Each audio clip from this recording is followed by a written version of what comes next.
네, 여러분 안녕하세요. 호주 생명나무교회의 최인한 목사입니다. 오늘도 영상으로 함께 예배 드리시는 모든 분들께 하나님의 은혜가 충만하시기를 소망합니다. 그럼 지금부터 2020년 11월 1일 주일 예배를 시작하도록 하겠습니다. 다 같이 기도드리시겠습니다. 고맙고 자비로우신 하나님 감사합니다.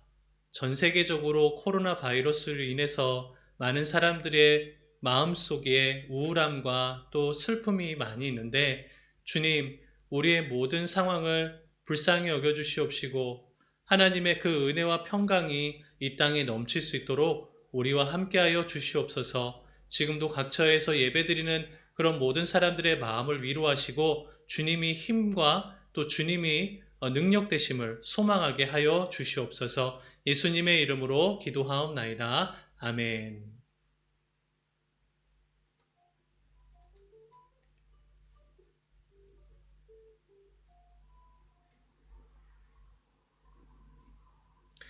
네, 오늘 우리가 부를 찬양은요, 당신의 그 섬김이라는 찬양입니다. 천국에서 해같이 빛나리라는 찬양 다 아실 거예요. 이 곡은요, 이 땅에서의 삶이 끝이 아니라 천국에서 하나님과 함께 영원히 사는 것을 소망하는 그런 찬양의 가사를 가지고 있는데요. 지금 사는 것이 끝이 아니라 우리에게는 천국에서 기쁨의 삶이 예비되어 있다는 것을 우리가 다시 한번 확인해 볼 수 있습니다. 그 믿음으로 여러분 어렵고 힘든 상황을 이겨내는 그런 힘이 우리에게 있으면 좋겠습니다. 개인적으로 이 찬양은요, 제가 존경하는 목사님이 많이 즐겨 부르시던 찬양이었어요. 찬양할 때 눈을 감으시고 또 웃으시면서 천국을 소망하는 그런 모습이 찬양하시던 모습이 기억이 납니다. 저도 그렇게 행복한 마음으로 이 찬양을 해보려고 합니다. 여러분들도 그렇게 하실 수 있으시죠? 네, 우리 함께 찬양하도록 하겠습니다.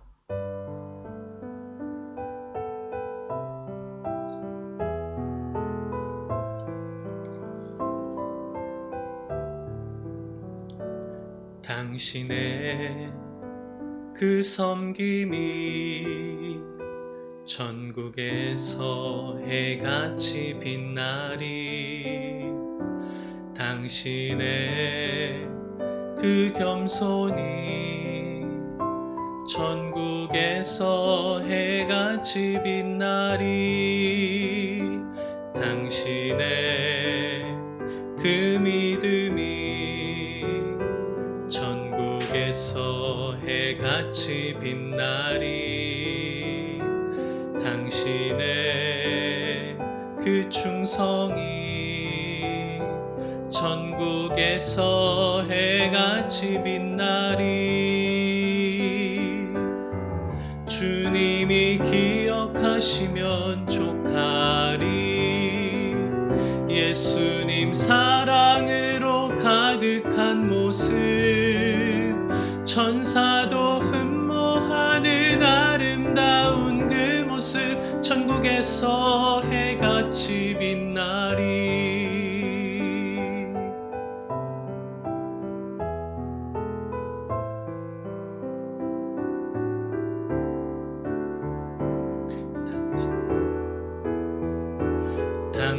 당신의 그 순종이 천국에서 해같이 빛나리. 당신의 그 사랑이 천국에서 해같이 빛나리. 당신의 그 찬송이 천국에서 해같이 빛나리. 당신의 그 언신이 천국에서 해같이 빛나리. 주님이 기억하시면 족하리. 불타는 사명으로 가득 찬 모습, 천사도 흠모하는 아름다운 그 모습, 천국에서 해같이 빛나리.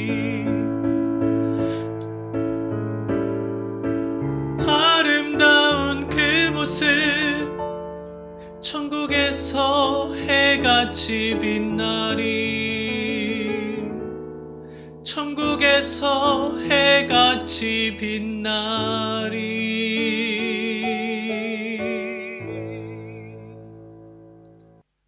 주기도문 하시겠습니다. 하늘에 계신 우리 아버지여, 이름이 거룩히 여김을 받으시오며 나라가 임하시오며 뜻이 하늘에서 이루어진 것 같이 땅에서도 이루어지이다. 오늘 우리에게 일용할 양식을 주옵시고 우리가 우리에게 죄 지은 자를 사하여 준 것 같이 우리를 사하여 주시옵고 우리를 시험에 들게 하지 마시옵고 다만 악에서 구하시옵소서. 나라와 권세와 영광이 아버지께 영원히 있사옵나이다. 아멘.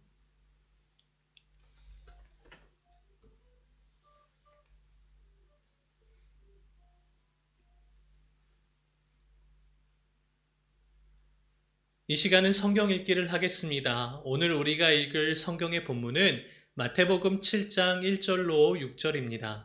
성경 봉독 이후에 내 눈에 있는 들보라는 제목으로 말씀을 나누도록 하겠습니다. 함께 성경을 보시겠습니다. 비판을 받지 아니하려거든 비판하지 말라. 너희가 비판하는 그 비판으로 너희가 비판을 받을 것이요 너희가 헤아리는 그 헤아림으로 너희가 헤아림을 받을 것이니라. 어찌하여 형제의 눈 속에 있는 티는 보고 내 눈 속에 있는 들보를 깨닫지 못하느냐. 보라, 내 눈 속에 들보가 있는데 어찌하여 형제에게 말하기를 나로 내 눈 속에 있는 티를 빼게 하라 하겠느냐. 외식하는 자여, 먼저 내 눈 속에서 들보를 빼어내라. 그 후에야 밝히 보고 형제의 눈 속에서 티를 빼리라.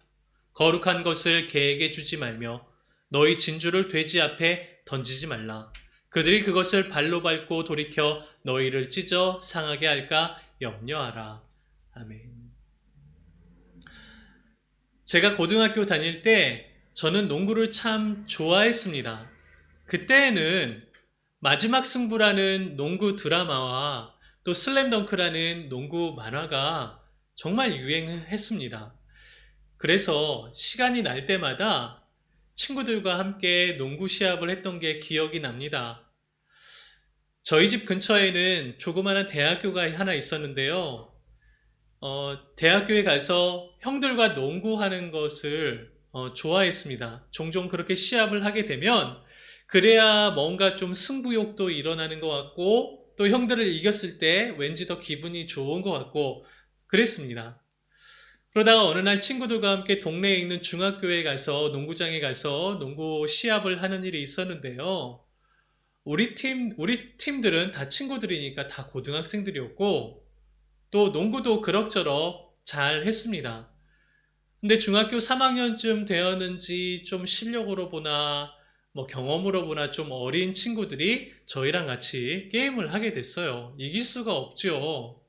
그런데 한참 경기를 재밌게 하고 있는데 제 친구 중에 한 명이 너무나 비매너적으로 게임을 하는 거예요.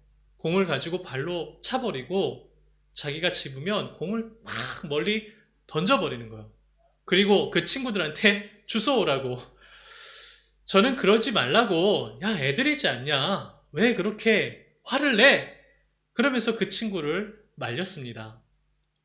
아마도 친구가 이렇게 게임을 하다가 뭔가 마음에 안 드는 게 있었나 봐요. 뭔가 기분이 나빴다거나 아니면 상대편에서 아무튼 무슨 일이 있었던 것 같아요. 근데 제가 눈치도 못 채고 친구가 기분이 안 좋다는 걸 눈치도 못 채고 그때는 한참 혈기가 막 왕성하고 막 그 정의에 불타 있었던 그런 시기여서 그랬는지 친구를 어깨를 확 밀치고 그러지 마! 라고 소리를 쳤던 게 기억이 납니다. 그래서 그 친구도 화가 났고 저도 화가 났고 더 이상 게임을 할 수 없어서 그냥 집으로 돌아갔던 일이 생각이 납니다. 그러고는 2년 동안 학교에서 마주쳐도 말도 안 하고 친구를 쳐다보지도 않고 그러고 지냈습니다. 누구의 잘잘못을 떠나서 그냥 먼저 가서 미안하다 라고 말 한마디 하면 그만인데 왠지 모를 그 마음속에 자존심 때문에 말도 못하고 마음만 2년 동안 애태우던 시절이 있었습니다. 대부분의 사람들은 자기가 배운 것과 경험한 것이 옳다고 생각하면 생각할수록 다른 사람을 비판하려고 하는 경향이 있습니다. 정치인들의 청문회를 우리가 보기만 해도 너무나 잘 알죠. 아무리 훌륭한 업적과 성과를 쌓았다 하더라도 청문회 자리에만 가면 모두가 다 죄인이 됩니다. 나와 정치적인 노선이 다르다는 이유로 단순한 것도 아주 복잡하게 문제를 만들고 평범하고 일상적인 것도 매우 특별한 문제로 부풀려서 비판하는 모습들, 오직 내가 맞고 당신은 틀렸다고 주장하는 그 청문회의 상황은요, 우리의 삶에도 내가 옳다고 그렇게 확신할 때 언제든지 일어날 수 있는 모습입니다. 이것은 부부 사이에서도 이런 일들이 종종 일어나요. 부부도 서로 존중하고 배려하고 세상에서 가장 사랑하는 그런 대상이라고 마음에 생각함에도 불구하고 각자가 옳다고 생각하는 문제에 있어서는 상대방을 어떻게든 설득하려고 합니다.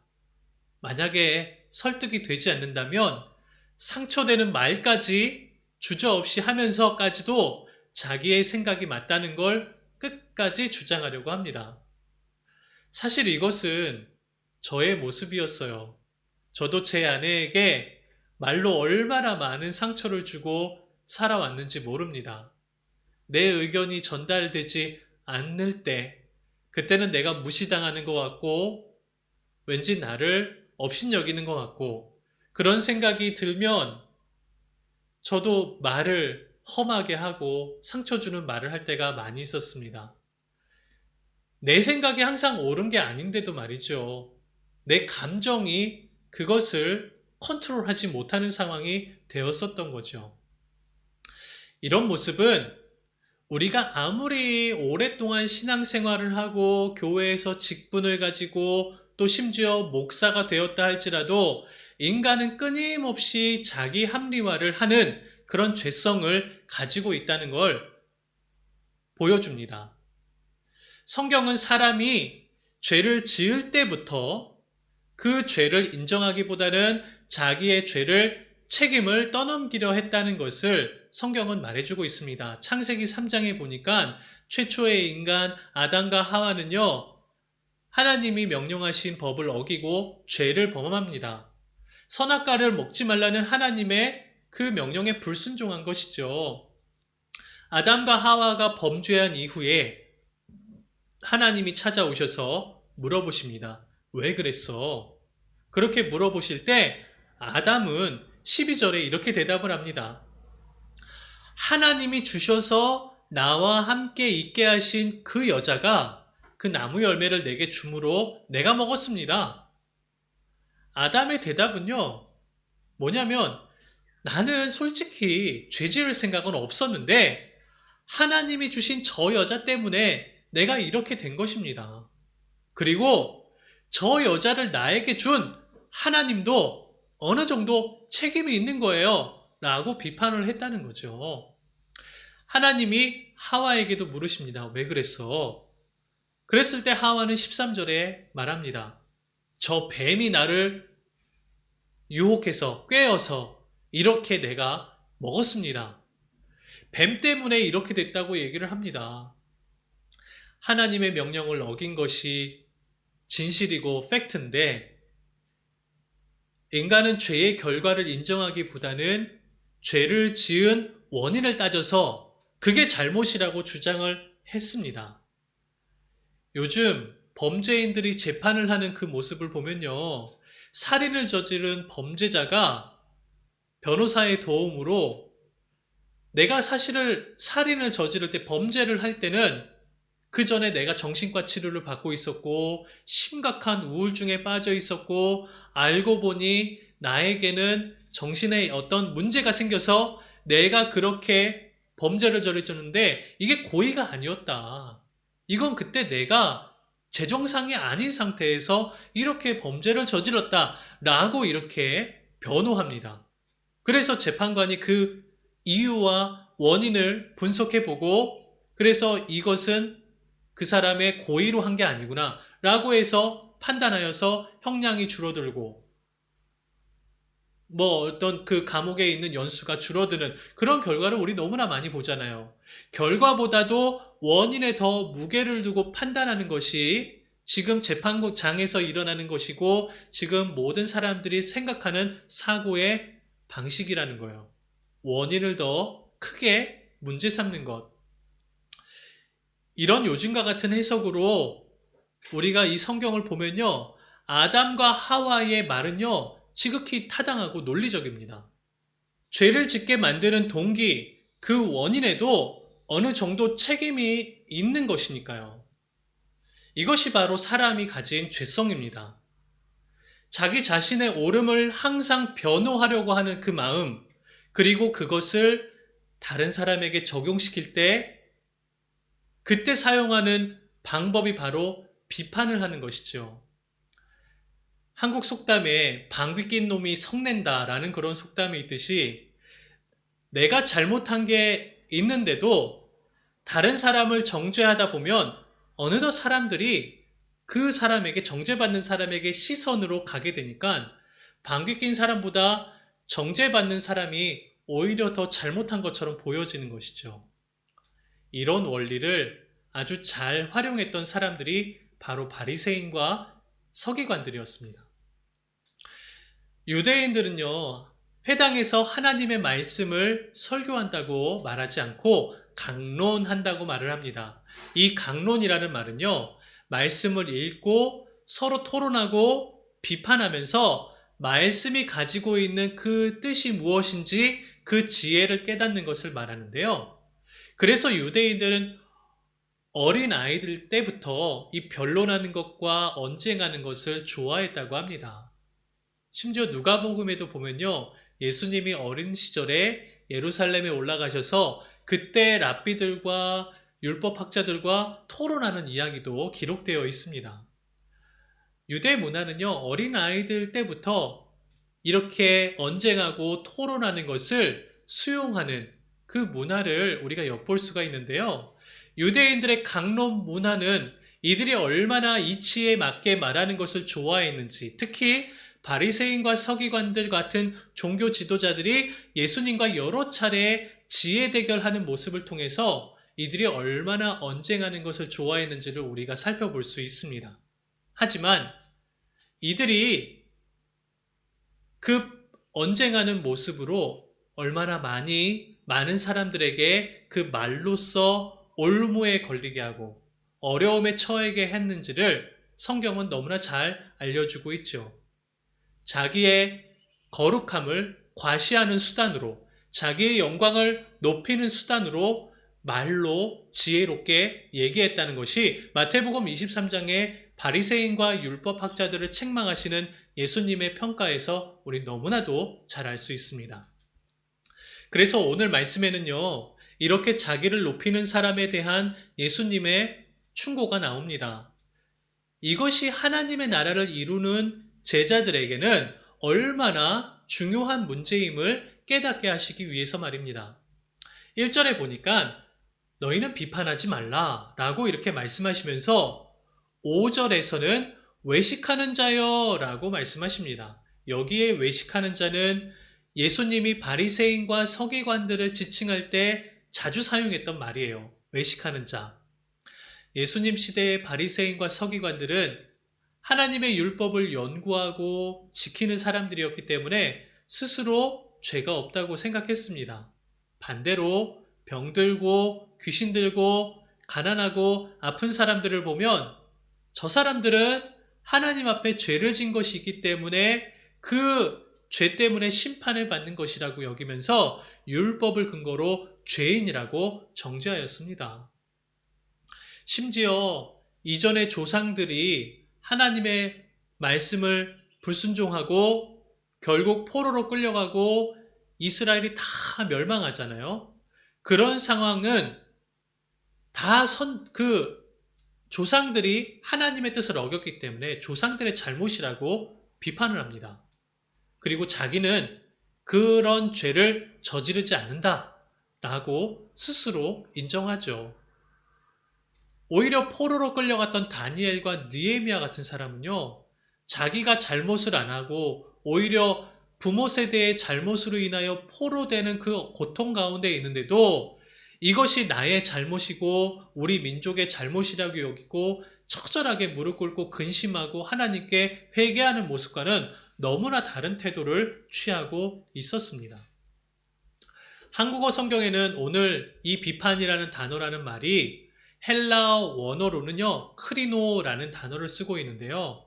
이 원어의 의미는 비판한다라는 말보다는 정죄한다라는 말에 더 가깝습니다. 너는 이런 일 때문에 넌 죄인이 될 수밖에 없어. 너의 고난은 하나님이 심판하시는 거야 라고 말을 한다는 것이죠. 예수님은 비판하는 사람들에게 다른 이들의 문제를 지적하기 이전에 스스로를 돌아보라고 말씀하십니다. 3절에 보니까 어찌하여 형제의 눈 속에 있는 티는 보고 내 눈 속에 있는 들보를 깨닫지 못하느냐. 티는 먼지처럼 작은 것을 말하죠. 근데 그 먼지 같은 게 우리의 눈에 들어가면 어때요? 너무나 불편하죠. 빼고 싶어도 이게 빠지지 않을 경우는 그렇게 괴로울 때가 없습니다. 그런데 예수님의 말씀에는 우리의 눈에는 티가 아니라 들보가 있다라고 합니다.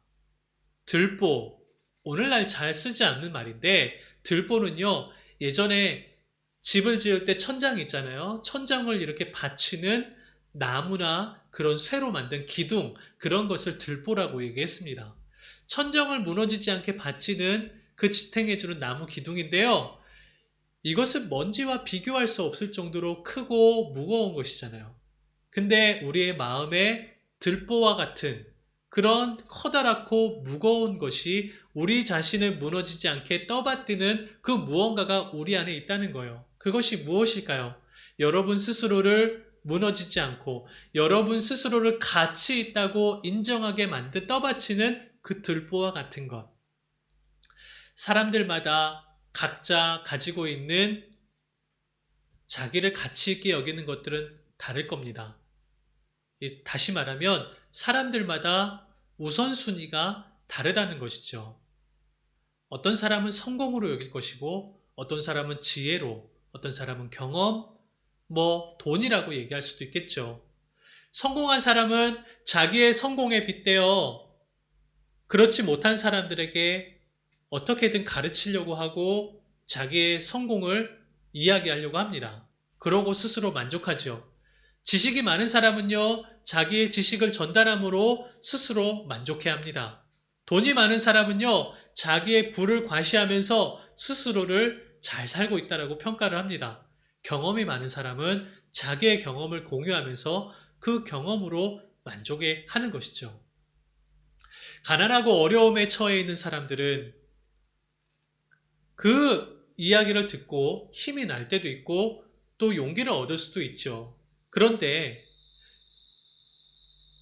우리가 예수님의 말씀을 빗대어서 보면요, 이렇게 어려운 사람들에게 옳은 것을 이야기하고 경험을 얘기하고 그 사람들을 격려하는 그 말이 뭐가 문제가 될까요?